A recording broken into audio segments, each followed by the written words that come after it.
The type of the company that you are working at is very important because this type of environment involves a set of rules, an environment, and a culture that will be, let's say, more suitable for a type of people than for another type of people.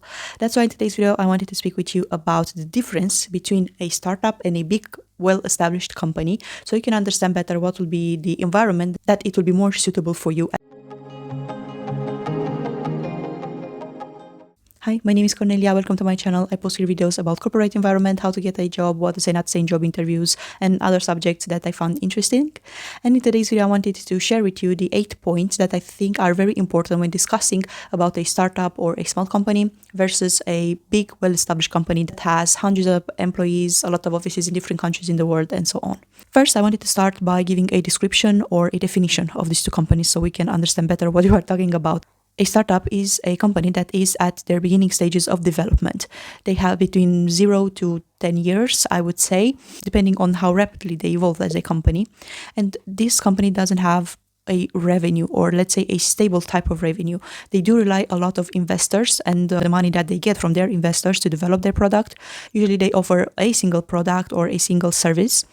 And at the same time, they have a very high risk of failure.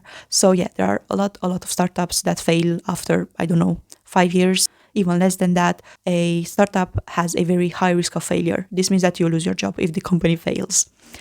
Moving to the big companies, these are well-established companies, well-known. Most likely they have multiple services, they have multiple products that they can offer on the market. At the same time, maybe they have a lot of offices in other countries as well. They don't have only one office in a specific city. They have a large number of employees, and they do have a lot of procedures and rules put in place to do specific activities at that workplace.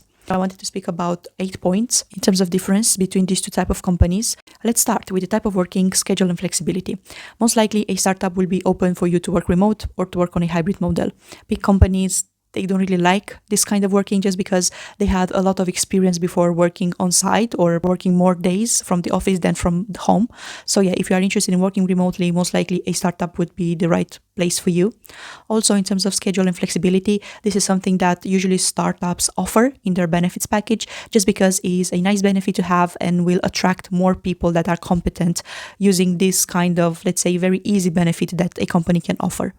Most likely the employer will be open for you to have this flexibility in your schedule just because they don't have these procedures about the work schedule really put in place in the internal organization of the company. Second, opportunity to grow. If this is something important for you, choose a startup. A startup is a company that grows very fast. There are not that many people in a startup, so you will have to do a lot of other things that won't be in your day-to-day responsibilities, let's say. So you will learn a lot more on the job than in a big, well-established company where you have your box and you need to do your stuff and your job activities and so on within that specific area of your role description. Besides this, in terms of promotions, most likely you will have a lot more promotions or you'll be promoted quicker in a startup than in a big, well-established company. And this is because these big companies, they have procedures put in place for the promotions, and they also have a lot of other employees. So the competition will be bigger for you to be promoted. And at the same time, there are not that many places where you can be promoted into. This means that you'll have to wait until a person leaves or a new position is opened for you to be promoted in that specific role. This won't happen in a startup. Just because in a startup you can be promoted very quickly if you are doing a good job, they don't have these procedures of promotion put in place. And at the same time, a startup is developing. Yeah, this means that new positions are open more frequently than in a well-established company. So yeah, you can move or you can be promoted in these new positions that a startup can open. Moving forward and speaking about the salary, this really depends on the company. But I can say from my experience that a startup pays more than a well-established company because they need to attract you as a candidate, as a professional to work in their company. They have all of these big investments at the beginning, so they do have money to pay the employees, and most likely they will offer you a bigger salary than the market just to attract you as a professional to work and bring your expertise to the company. Also, in a startup, usually they don't have all of these salary brackets that are assigned to the job position, so most likely you will be more open to negotiate the salary, or you won't be limited by a maximum salary of that bracket for your specific position, as it is in big companies that already have these procedures in terms of the salary put in place. If you like to have a bigger chance to negotiate your salary, go for a startup. In terms of benefits, here I would say that the big plus is on the big well-established companies, just because they have a lot of experience in terms of figuring out what will be the benefits that will be nice to have for their employees. They have this experience just because they exist on the market for longer than a startup. Usually in startups, I can say for a fact that their benefits package is not the best, because in the startup when I was working, the benefits package was really nice. But the thing is that it was nice after 2.5 years of working there. So until that point, the benefits were kind of inexistent in terms of, bonuses that they can offer, or free days, or stuff like that. If the benefits package is important for you in terms of different benefits that they can offer, different courses that they can offer without you paying them or stuff like that, go for a bigger company, because usually they have a very nice benefits package put in place for you. Job security is another thing that is really important for a lot of people. If you would like to work in a stable workplace, go for a big company. A startup most likely is going to fail. I mean, I don't want to be mean by saying this, but the rate of startups failing, or small companies at the beginning failing, is very, very high. This means that if you work for a startup, you need to have in mind the fact that that startup might fail and you lose your job. So if security is something important for you, go for a bigger company. Most likely they won't have layoffs, they have a stable revenue, and they might also have better policies in terms of layoffs. They might give you more salaries, or maybe they will offer the laptop or other things that you can use after they fired you along with other employees. When startups are doing layoffs, most likely they don't have any other money, or they just want to reduce the cost as much as possible. So the package that they can offer after they fire you might not be the best.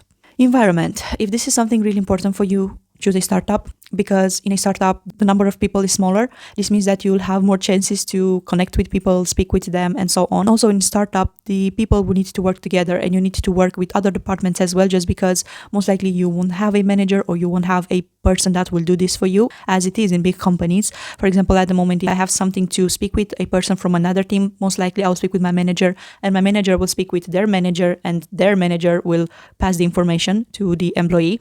But if I'm thinking about the time when I was working in a startup, this never happened. If I had a problem or something to do, I've just pinged the person on Slack and talked with them about the problem, and the problem would have been resolved.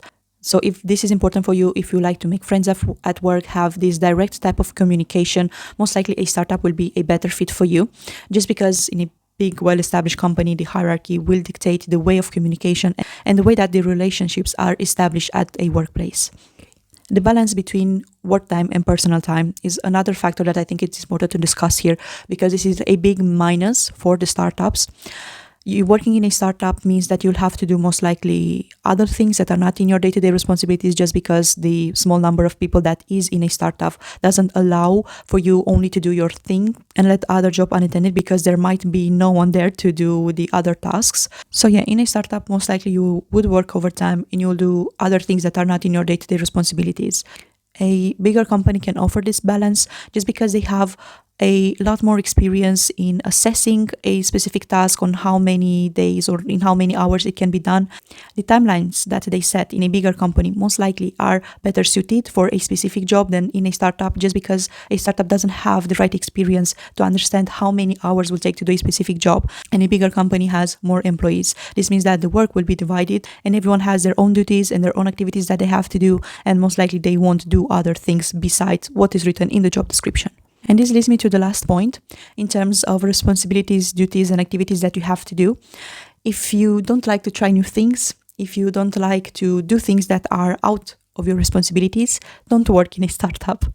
Because as I mentioned before, in a startup, you will do a lot of other things that are not in your job responsibilities, just because most likely there is no one there to do it, or maybe your role is not that well defined within that specific company, just because it's a new company and they don't know exactly what will be the responsibilities that will go in each role. So if you don't want to do things that are outside of your job description, just choose a bigger company, just because they have all of these roles very, very well defined. And most of the times you won't do things that will be outside of your responsibilities. I mean, you can do it if you want it in a bigger company, but chances for someone to ask you to do all of these things are smaller. I hope this video helped you in learning the differences in terms of work environment for big companies and startups or small companies, and will help you choose between this type of companies when you, for example, have two offers, one for a big, well-established company and one for a smaller company, and you don't really know what to choose. Maybe this can help you with the decision that you'll make. The work environment is very important, and usually people, when they accept offers, they don't think about it. But if you have the opportunity to choose, do your research and choose the environment that will be best fitted for your goals as a professional and for your type of personality. Thank you so much for watching, and don't forget to check one of my other videos. Bye!